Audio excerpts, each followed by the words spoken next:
if you've got a set of principles, then, you know, they're not elastic.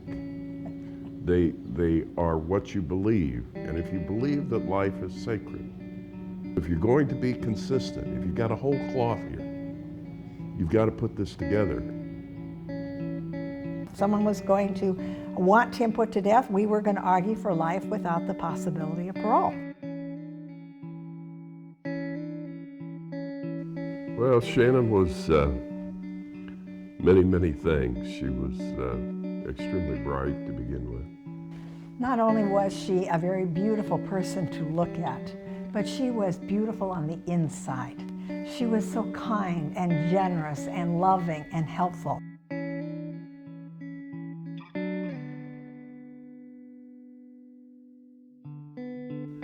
She had been up studying. It was an early Thursday morning.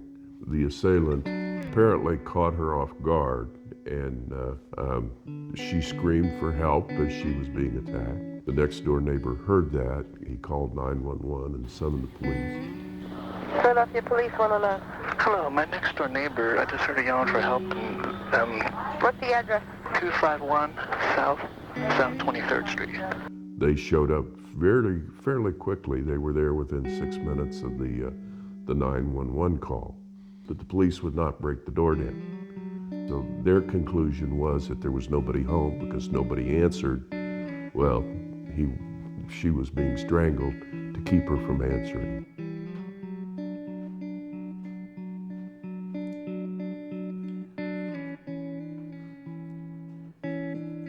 I remember thinking very first few days and everything, we just can't let this anger, this natural human anger and pain overwhelm us and make us so vengeful and hateful, because it would just over time destroy us. I did realize very quickly that we would likely be facing a death penalty situation. I didn't want to be sitting in judgment of another person's life. It's just not, it's not something, it's not the cloth I'm cut from. They always think, I mean, one of the reasons they say, many times they say, that the reason we have to keep the death penalty here is because that's what murder victims' families want. That's going to give them peace. That's going to give them justice.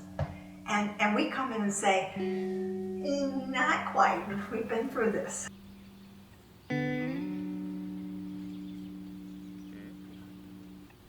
We believe that if you look at the issues about racism, the issues about low-income people being more subject to the death penalty, the issues of innocence. The White House, taking their case to the Georgia State Capitol. Witnesses say he took no sedative, requested no final meal, and in his last few breaths, they say he insisted he was an innocent man. If you really understand the issues related to what this does to the victims themselves, that you will change your mind.